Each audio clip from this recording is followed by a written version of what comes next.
ভাই গাজর, আমার বউডারে একটু দেখে রাখিস। তোদের সবাইকে বিদায় জানিয়ে আমি কানাডায় যাচ্ছি। আমার অনুপস্থিতিতে ও যেন একাকী না হয়, এই দায়িত্বটা তোকে দিলাম। বাপরে, কানাডায় চলে আসলাম, কি যে ঠান্ডা।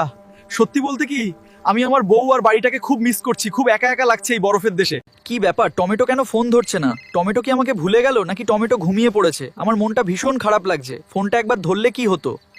দেখি আরেকবার ফোন করি, ধরে না কেন? মনে হয় টমেটো ঘুমিয়ে পড়েছে।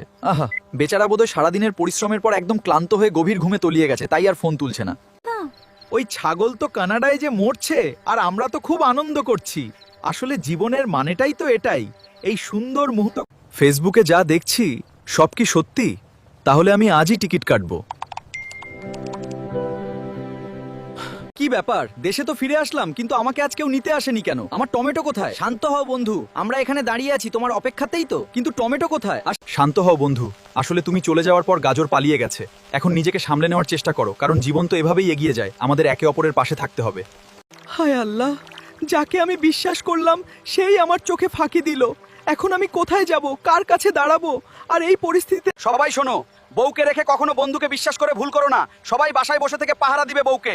এটাই হলো আজকের জীবনের সবচেয়ে বড় এবং জরুরি শিক্ষা।